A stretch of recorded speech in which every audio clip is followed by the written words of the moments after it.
Coronavirus, 10 000 tests bien disponibles, mais pas réalisés. Pourquoi? Depuis 3 semaines, le ministre Philippe de Baquet annonce que la Belgique va atteindre le nombre de 10 000 tests par jour pour le Covid-19. Et pourtant, ce 16 avril encore, Sciences Anno n'enregistrait que 6 227 tests, un nombre bien inférieur à celui annoncé. Quelle explication à cela? Dans le soir, la première ministre Sophie Wilmès explique ce décalage par un manque de personnel pour réaliser ces tests. Selon nos sources, il y a une autre explication. Les 10 000 tests sont bien disponibles, mais tout simplement pas entièrement réalisés, car les critères pour le faire sont trop restrictifs. À lire aussi, Covid-19, faux négatif, les tests PCR sont-ils fiables? En effet, selon les directives de Sciences Anno, qui doit être testé? À ce jour, pour ce qui concerne les patients, uniquement ceux qui sont hospitalisés. Voici les critères, en fluo sur le site, et barré, le critère de fièvre vient d'être supprimé pour le personnel médical. Ces critères ainsi mentionnés sont caducs et trop restrictifs. Ils ne correspondent pas aux nécessités du terrain. Ils vont être modifiés lundi prochain par le risque assessment et le risque management group. En résumé, la capacité journalière de testing est bien de 10 000 tests Covid-19 en Belgique. Mais la réalité ne correspond pas à la théorie.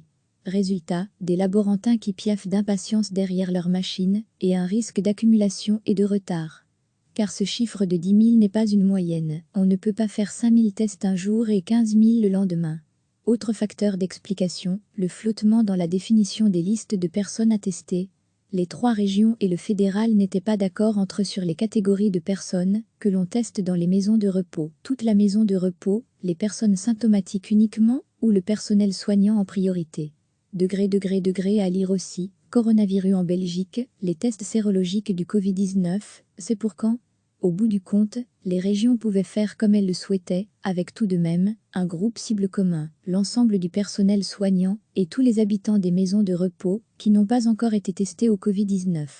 Une fois que les résultats sont connus pour une maison de repos, les autorités régionales pourront prendre des mesures ciblées pour protéger les habitants et le personnel, telle était la formulation du communiqué du ministre de Baquet sur cet accord mi-figue mi-raisin.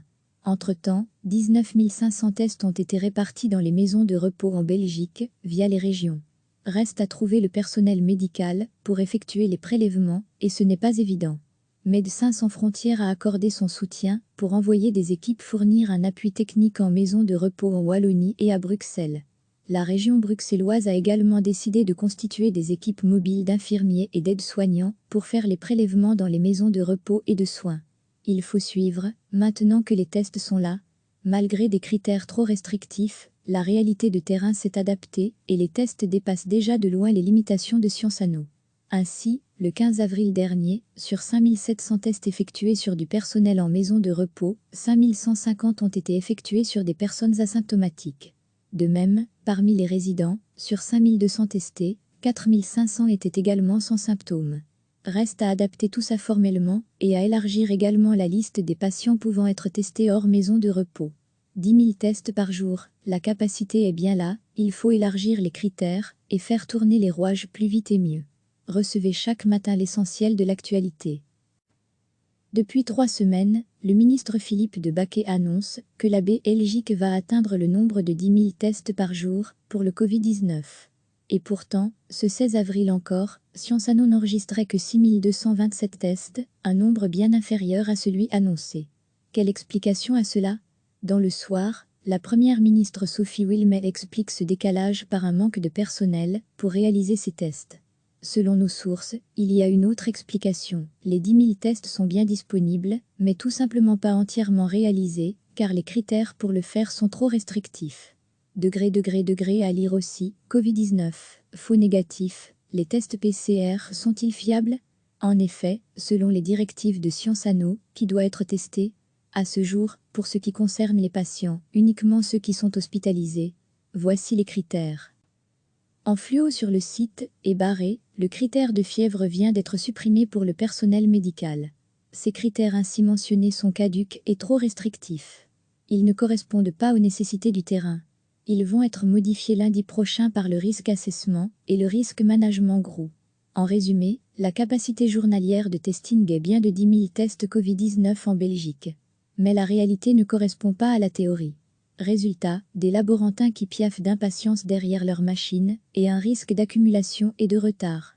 Car ce chiffre de 10 000 n'est pas une moyenne, on ne peut pas faire 5 000 tests un jour et 15 000 le lendemain. Autre facteur d'explication, le flottement dans la définition des listes de personnes à tester.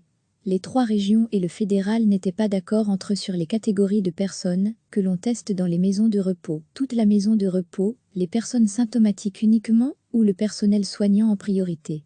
Degré à lire aussi. Coronavirus en Belgique, les tests sérologiques du Covid-19, c'est pour quand? Au bout du compte, les régions pouvaient faire comme elles le souhaitaient, avec tout de même un groupe cible commun, l'ensemble du personnel soignant et tous les habitants des maisons de repos qui n'ont pas encore été testés au Covid-19. Une fois que les résultats sont connus pour une maison de repos, les autorités régionales pourront prendre des mesures ciblées pour protéger les habitants et le personnel, telle était la formulation du communiqué du ministre de Baquet sur cet accord mi-figue mi-raisin. Entre-temps, 19 500 tests ont été répartis dans les maisons de repos en Belgique, via les régions. Reste à trouver le personnel médical pour effectuer les prélèvements, et ce n'est pas évident. Médecins sans frontières a accordé son soutien pour envoyer des équipes fournir un appui technique en maison de repos en Wallonie et à Bruxelles. La région bruxelloise a également décidé de constituer des équipes mobiles d'infirmiers et d'aides-soignants pour faire les prélèvements dans les maisons de repos et de soins. Il faut suivre, maintenant que les tests sont là. Malgré des critères trop restrictifs, la réalité de terrain s'est adaptée et les tests dépassent déjà de loin les limitations de Sciences-Anno. Ainsi, le 15 avril dernier, sur 5700 tests effectués sur du personnel en maison de repos, 5150 ont été effectués sur des personnes asymptomatiques. De même, parmi les résidents, sur 5200 testés, 4500 étaient également sans symptômes. Reste à adapter tout ça formellement et à élargir également la liste des patients pouvant être testés hors maison de repos. 10 000 tests par jour, la capacité est bien là, il faut élargir les critères et faire tourner les rouages plus vite et mieux. Cliquez sur s'abonner pour recevoir les dernières nouvelles.